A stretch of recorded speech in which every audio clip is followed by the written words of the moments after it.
Introduction to GDPR. Now, what is GDPR? When we talk about GDPR, we are talking about the General Data Protection Regulation. General Data Protection Regulation. And so, I want to go into what GDPR is, how it came about, and learn a few things about it in this course. Now, when we talk about the General Data Protection Regulation, what do we mean? Now, the GDPR is a privacy and security law governing organization worldwide that deals with people's data. And so the EU drafted the law, but it applies to all organizations within the world.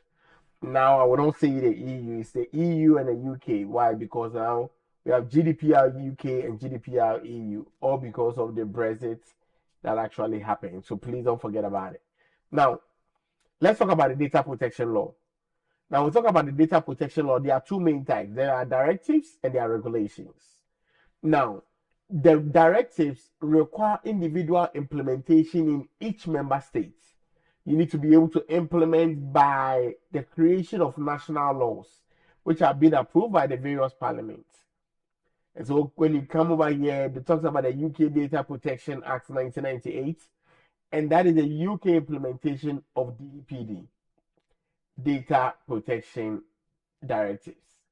Now, regulations immediately applicable in each member state require no local implementation legislation. UK and EU GDPR are all regulations that needs to be followed. And so the directives are more like the law. Then you realize that the regulations come in applicable to each member state, but it doesn't need any formal implementation strategy. Now, when we talk about GDPR, it has only one objective. And the key objective is to provide a framework that more accurately reflects how we use data today, and therefore better protect the rights and freedom of natural persons, as the regulation puts it. Remember, natural persons. Who is a natural person? A natural person is a living individual. So what the GDPR law or regulation is saying is that the GDPR provides natural persons or any living individual with a right that is associated with the protection of their personal data when it is being processed. Meaning that I have to give the right to people on how they need to protect my data, what data they need to process. If I don't give my consent, they are not supposed to use my data. Now, since processing is carried out on an increasingly global scale, it is more important that individuals understand their rights and what is happening to their data, because the data belongs to them and not the organization. So you need to know your right that you have and how the data is being used. Now, let's look at scope. Now, there are two things that we're going to talk about under scope. First, we want to talk about the material scope. Then after, we can go ahead and talk about the territorial scope. What is the material scope?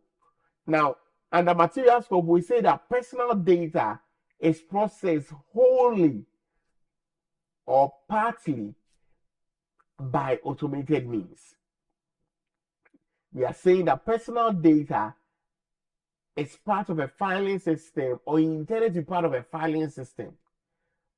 That is, any personal data that may be uploaded to a computer, that may be stored, or structured paper filing system. Therefore, the manual data is what is in scope, considering the many things that are resistant in this technological world. So any information that is being stored, whether manually or in the form of paper, electronically, all of them are in scope. And you need to be able to insist on storing all high-risk data on paper, or are legally obliged to retain paper records, which will be counterintuitive. So imagine this. If the police receive new evidence about a suspected criminal in a case, now, they are not going to issue him with a privacy notice explaining that they are processing his personal data to try to catch him. No, it doesn't work like that. But how it works is that, why? Because it doesn't fall within the remit of the regulation. Because the regulation is making us understand that the personal data is part of a filing system or intended to be part of a filing system. Now, personal data is used for purely personal or household activities. Those are the things that are out of scope. The processing of personal data by a competent authority for any of the law enforcement purposes is also out of scope. Then the processing of personal data, to which Part 4 of the 2018 Act, and that it talks about the intelligence service processing application.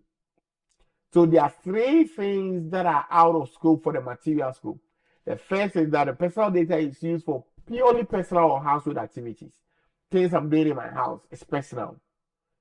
Secondly, if any authority or any government organization or law enforcement is trying to use that information for certain purposes, that is also out of scope. Then the one is relating to the Act 2018 Act, that is also out of scope. Now, let's have a look at what territorial scope is. Now, when we talk about territorial scope, we are saying that imagine that a tourist is traveling from the US and staying in the UK. Now, they will come under the protection of the GDPR while they are in the UK. It was part of the EU. So the regulation applies to all controllers or processors who are based in the UK, regardless of where the processing takes place.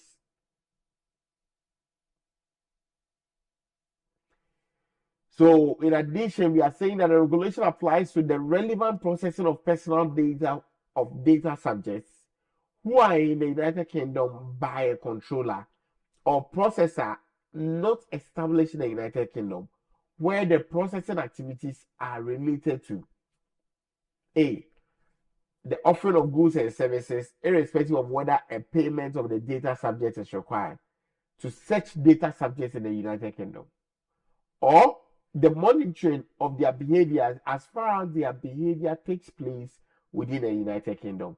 So whenever you are talking about or you are having a conversation about territorial, those are the things that you really have to be able to have a look at. And there are some questions that you need to ask yourself. Is the controller or the processor in the EU? Yes, then GDPR applies. No, then you go to the next question. Is a controller or processor is therefore outside of the EU? Are they offering goods or services irrespective of whether a payment of the data subject is required? Yes, then GDPR applies. No, then GDPR does not apply. Then you ask that, are they monitoring the data subject behavior within the EU? No, GDPR doesn't apply. Yes, GDPR applies.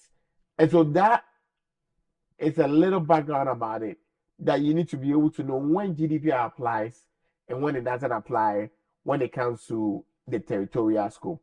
Then the last one thing that we want to talk about at GDPR, we are saying that provisions that require business to protect the personal data and the privacy of EU citizens for transactions that occur within the EU member states.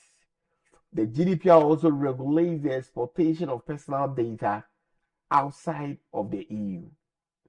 So the main goal of GDPR is to guarantee any EU residents or UK residents right to their privacy and security of their personal data and their ability to have control over it.